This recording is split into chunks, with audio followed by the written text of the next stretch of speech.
Hello दोस्तों, welcome to my YouTube channel matric and inter coaching centre PK. आज हम लोग बात करने वाले हैं कक्षा 12 के माइक्रो इकोनॉमिक्स का एक चैप्टर है हम लोगों का उत्पादन प्रोडक्शन, जिससे कई बार एग्जाम में सवाल पूछा जाता है। तो आज हम लोग उत्पादन पर बात करेंगे। इससे पहले हमने और सब माइक्रो इकोनॉमिक्स के जो चैप्टर थे उन पर हम लोग चर्चा कर चुके हैं। इससे पहले मांग की लोच की मापने की रीति को हम लोग पढ़ चुके हैं। जो बच्चे न्यू हैं वो हमारे चैनल पर माइक्रो इकोनॉमिक्स की सारी सिलेबस की आप लोगों को वीडियो मिल जाएगी, तो आप लोग वहाँ से देख सकते हैं उत्पादन के पिछले वाले लेक्चर को। तो आज हम लोग प्रोडक्शन पर बात करेंगे। उत्पादन, तो सबसे पहली बात, उत्पादन होता क्या है, प्रोडक्शन आखिर होता क्या है। तो उत्पादन एक प्रक्रिया, उत्पादन वह प्रक्रिया है जिसके द्वारा आगत को निर्गत में परिवर्तित किया जाता है। उत्पादन उत्पाद का अथवा फर्म द्वारा किया जाता है। तो घबराना नहीं है, क्या हमारा आगत क्या है और निर्गत क्या है, क्या आगत को किस प्रकार निर्गत में परिवर्तित किया जाता है, तो इसे हम लोग अभी चित्र के माध्यम से अच्छी प्रकार से समझ जाएंगे। लेकिन इससे पहले एक बार हम लोग फिर से उत्पादन की डिफिनेशन को देखें। क्या उत्पादन जो है वह उत्पादन वह प्रक्रिया है जिसके द्वारा आगतों को निर्गत में परिवर्तित किया जाता है और उत्पादन उत्पाद का अथवा फर्मों द्वारा किया जाता है। तो आगत और निर्गत उसमें हमारा क्या है, इस पर सबसे पहले चर्चा करते हैं। तो किसी भी प्रकार की वस्तु को हम लोग उत्पादन करने के लिए हमें फर्म या उत्पादक की आवश्यकता होती है। मान लेते हैं, क्या कोई भी प्रकार की हम वस्तु ले लेते हैं, बिस्किट, कपड़ा, ईंट इत्यादि प्रकार के वस्तु का हमें उत्पादन करना है। यानी कि विश्व में बहुत सारी वस्तु का हम लोग उत्पादन करते हैं, उसी में हम कुछ वस्तु का मान लेते हैं, ईंट इत्यादि वस्तु का उत्पादन करते हैं। तो किसी भी प्रकार की वस्तु का उत्पादन करने के लिए फर्म या उत्पादक की आवश्यकता होती है। फर्म या उत्पादक होगी तभी हम किसी वस्तु की उत्पादन कर सकते हैं। फर्म या उत्पादक, वहीं फर्म या उत्पादक में किसी भी प्रकार की वस्तु को उत्पादन करने के लिए हमें श्रम, मशीन, भूमि, पूंजी, उद्यमी, यानी कि हमें आवश्यकता वाली किसी भी प्रकार की वस्तु का उत्पादन करने के लिए फर्म या उत्पादक चाहिए। और फर्म और उत्पादक के अंतर्गत हमें श्रम, मशीन, भूमि, पूंजी, उद्यमी चाहिए जो इस प्रकार की वस्तु का उत्पादन कर सके। वहीं श्रम, मशीन, भूमि, पूंजी, उद्यमी जो हमारा फर्म या उत्पादक के अंतर्गत आता है, उसी को सिंपल सा अर्थ में हम लोग आगत कह देते हैं। किसे आगत कहते हैं, यानी कि फर्म या उत्पादक के अंतर्गत आने वाले मशीन, श्रम, भूमि, पूंजी इत्यादि प्रकार के जो रहता है उन्हें हम लोग आगत कह देते हैं। सिंपल सा फर्म या उत्पादक के अंतर्गत आने वाले श्रम, मशीन, भूमि, पूंजी, उद्यमी को हम लोग आगत कहते हैं। और उत्पादक फर्म या उत्पादक क्या होता है, जिसमें हम आवश्यकता वाली वस्तु का उत्पादन करते हैं। वहीं जब इस प्रकार की वस्तु का जब हम फर्म या उत्पादक के द्वारा उत्पादित कर लेते हैं तो यही हमारा निर्गत हो जाता है। सिंपल सा है, जब यह प्रकार का वस्तु फर्म या उत्पादक से हमें प्राप्त हो जाता है तो वो हमारा निर्गत हो जाता है। इसी को जब बाजार में बेचा जाता है, बिस्किट, कपड़ा इत्यादि प्रकार का जब वस्तु हम लोग उत्पादन करते हैं तो इसे हम लोग बाजार में बेचते हैं। और बाजार में बेचने पर जो हमें इससे लाभ प्राप्त होता है, इसे ही हम लोग आगम कहेंगे या संप्राप्ति कहेंगे। क्या कहेंगे, इसे ही हम लोग आगम या संप्राप्ति कहेंगे। अर्थात किसी वस्तु को बेचने पर बाजार में जो हमें लाभ प्राप्त होता है उसे आगम या संप्राप्ति कहते हैं। वहीं जब इस प्रकार की वस्तु का उत्पादन करने के लिए या प्राप्त करने के लिए जो रुपया दिया जाता है उसे उत्पादन लागत कहते हैं। लाभ और उत्पादन लागत, इन दोनों के बीच के अंतर को फर्म का लाभ कहते हैं। उत्पादन लागत माइनस हमारा लाभ जो है बाजार में बेचने प्राप्त होता है, इससे जो हमें प्राप्त होगा उसे हम लोग फर्म का लाभ कहेंगे। किसका लाभ कहेंगे, फर्म का लाभ कहते हैं। आई होप आपको ये क्लियर हुआ होगा। चलिए एक बार फिर देख लेते हैं कि किस प्रकार से ये हमारा पिरामिड है। तो सबसे पहली बात, हमें किसी भी प्रकार के वस्तु को उत्पादन करने के लिए फर्म या उत्पादक चाहिए। फर्म या उत्पादक के अंतर्गत श्रम, मशीन, भूमि, पूंजी, उद्यमी चाहिए, जिसे हम लोग आगत कह देंगे। वहीं बिस्किट, कपड़ा ईंट इत्यादि प्रकार की वस्तु जो उत्पादित हमें वस्तु प्राप्त होती है फर्म या उत्पादक से, उसे हम लोग निर्गत कहेंगे। और उत्पादित वस्तु को बाजार में बेचने पर जो हमें लाभ प्राप्त होगा उसे हम लोग आगम या संप्राप्ति कहेंगे। और किसी प्रकार की वस्तु को प्राप्त करने के लिए जो रुपया दिया जाता है उसे उत्पादन लागत कहते हैं। क्या कहते हैं, उत्पादन लागत। आई होप आप लोगों को अब उत्पादन की प्रक्रिया की जो परिभाषा है, क्या उत्पादन वह प्रक्रिया है जिसके द्वारा आगत को निर्गत में परिवर्तित किया जाता है। देखिए यहाँ आगत है, ये आगत द्वारा आगत द्वारा आगतों को निर्गत में परिवर्तित किया जा रहा है और उत्पादन उत्पाद का अथवा फर्मों द्वारा किया जाता है। आई होप आपको अच्छी प्रकार से उत्पादन प्रोडक्शन जो हमारा है वह समझ में आ गया होगा। चलिए अब आगे बढ़ते हैं। क्या उत्पादन जो है, उत्पादन हमारा उसकी 3 अवधारणा है। उत्पादन को हम लोग 3 अवधारणा के अंतर्गत अध्ययन करेंगे।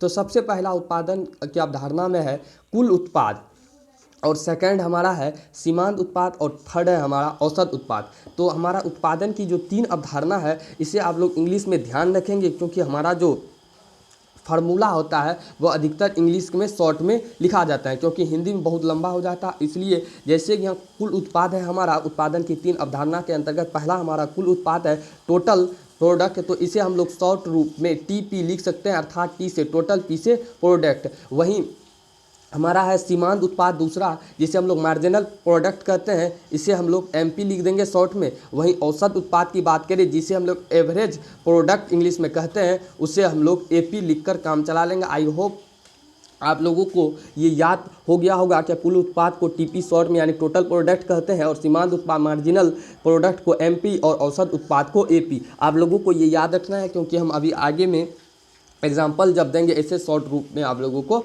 याद करना होगा। तो उत्पादन की 3 अवधारणा हमारा क्या है, कुल उत्पाद, सीमांत उत्पाद और औसत उत्पाद। तो बात करें कुल उत्पाद, सबसे फर्स्ट बात पर बात करें हम लोग, क्या कुल उत्पाद क्या है हमारा।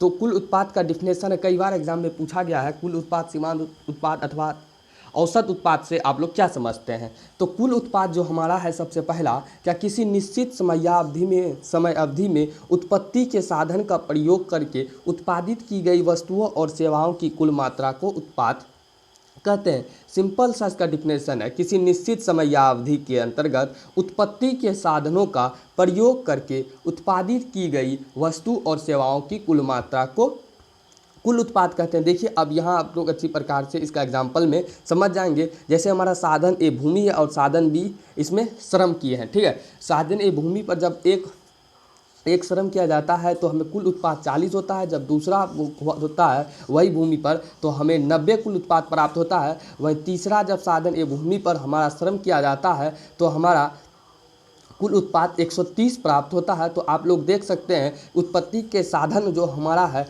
उससे उत्पादित की गई वस्तुओं, इससे उत्पादित की गई वस्तुओं और सेवाओं की कुल मात्रा को हम लोग कुल उत्पाद कह रहे हैं। तो हमारा टीपी यही हमारा कुल उत्पाद यानी टोटल प्रोडक्ट, इससे हमें प्राप्त हो रहा है। आई होप आप लोगों को कुल उत्पाद यानी कि टोटल प्रोडक्ट जो है वह क्लियर हो गया हो।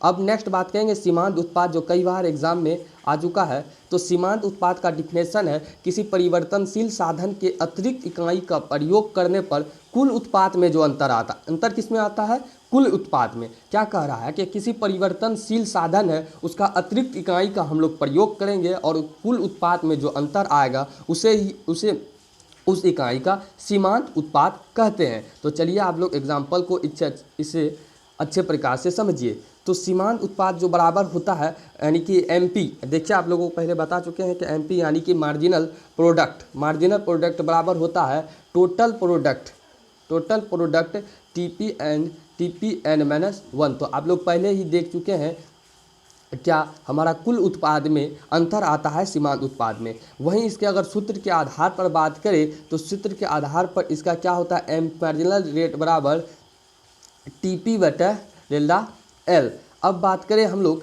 क्या इसमें टीपी क्या था, कुल उत्पाद में परिवर्तन है, वही डेल्टा एल क्या है, परिवर्तनशील साधन में परिवर्तनशील साधनों में परिवर्तन जो है वही हमारा डेल्टा एल है। बात करें क्या हम लोग इसका जो एग्जाम्पल है सेम उसी प्रकार का हम लोग एग्जाम्पल लेते हैं। साधन ए भूमि है, ठीक है, साधन बी साधन है और कुल उत्पाद आएगा और सीमांत उत्पाद, क्योंकि इसमें हमारा जो है आप लोग यहाँ देख सकते हैं क्या किसी परिवर्तनशील साधन के अतिरिक्त इकाई प्रयोग करने पर कुल उत्पाद में जो अंतर आएगा उसे ही हम लोग सीमांत उत्पाद कहेंगे। तो इसमें हम लोग कुल उत्पाद को भी लेंगे। तो वही बात करें क्या साधन ए भूमि था, जब इस पे साधन बी हम लोग साधन जब इस पर खर्च कर रहे हैं तो हमें कुल उत्पाद नहीं प्राप्त हो रहा है, क्योंकि जब इसमें हम लोग श्रम ही नहीं करेंगे तो हमें कुल उत्पाद प्राप्त नहीं होगा। वहीं जब हम लोग साधन बी पर जब श्रम कर रहे हैं तो हमें 40 प्राप्त हो रही है। तो हमारा सूत्र क्या है, एम पी बराबर T P N minus 1।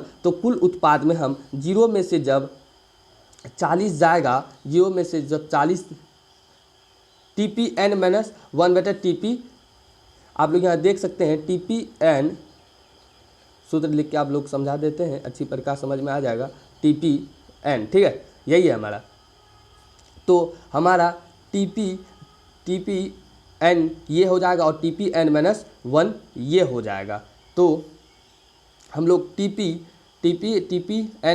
Minus 1 zero में से जब 40 जाएगा तो हमें 40 प्राप्त होगा, जो हमारा सीमांत उत्पाद हो जाएगा। वहीं सेकंड हमारा क्या है, सेकंड जब दो श्रम का जब उपयोग कर रहे हैं साधन ए भूमि पर तो कुल उत्पाद हमें 90 प्राप्त हो रहा है। ठीक उसी प्रकार से तब 90 में से हमारा 40 चले जाएगा। कितना जाएगा 90 में से, इस बार 40 जाएगा। 90 में से जब हमारा 40 जाएगा तो हमें सीमांत उत्पाद कितना प्राप्त होगा, 50 होगा। तो आई होप आप लोगों को ये क्लियर हुआ होगा। क्या सीमांत उत्पाद बराबर जो डिफिनेशन है, क्या कुल परिवर्तनशील साधन का अतिरिक्त इकाई का प्रयोग करने पर कुल उत्पाद में जो अंतर आता है उसे उस इकाई का सीमांत उत्पाद कहते हैं। आई होप आप लोगों को सीमांत उत्पाद क्लियर हो गया होगा। अब बात करें हम लोग क्या औसत उत्पाद, जो औसत उत्पाद भी कई बार एग्जाम में पूछा जा चुका है। क्या परिवर्तन, इसका डिफिनेशन है क्या, परिवर्तनशील साधन के प्रति इकाई उत्पाद को औसत उत्पाद कहा जाता है। अर्थात परिवर्तनशील साधन जो होता है उनकी प्रति इकाई उत्पाद को औसत उत्पाद कहा जाता है। सिंपल सा है, इसका सूत्र है AP यानी कि एवरेज प्रोडक्ट। औसत उत्पाद को आप लोग को पहले बता चुके हैं, इसे शॉर्ट में AP यानी कि एवरेज प्रोडक्ट भी कहते हैं। तो इसका AP बराबर जो है हमारा TP/L होता है। सूत्र क्या होता है, AP बराबर TP/L। तो AP इसमें हमारा क्या है, औसत उत्पाद है। TP आप लोग पहले बता चुके हैं क्या कुल उत्पाद है। वहीं L हमारा परिवर्तनशील इकाई को कहते हैं, ठीक है। तो इसमें भी सेम हम लोग बात करें क्या, साधन A भूमि है, साधन B श्रम है और कुल उत्पाद है और सीमांत उत्पाद है। कुल उत्पाद है और सीमांत उत्पाद है। तो अब हम लोग बात करेंगे क्या ये हमारा किस प्रकार से प्राप्त होता है। सॉरी, आप लोगों को यहाँ सीमांत उत्पाद नहीं होगा, यहाँ हमारा औसत उत्पाद होगा। क्या होगा, औसत उत्पाद। तो आप लोग इसे ध्यान रखेंगे, औसत उत्पाद होगा जब साधन।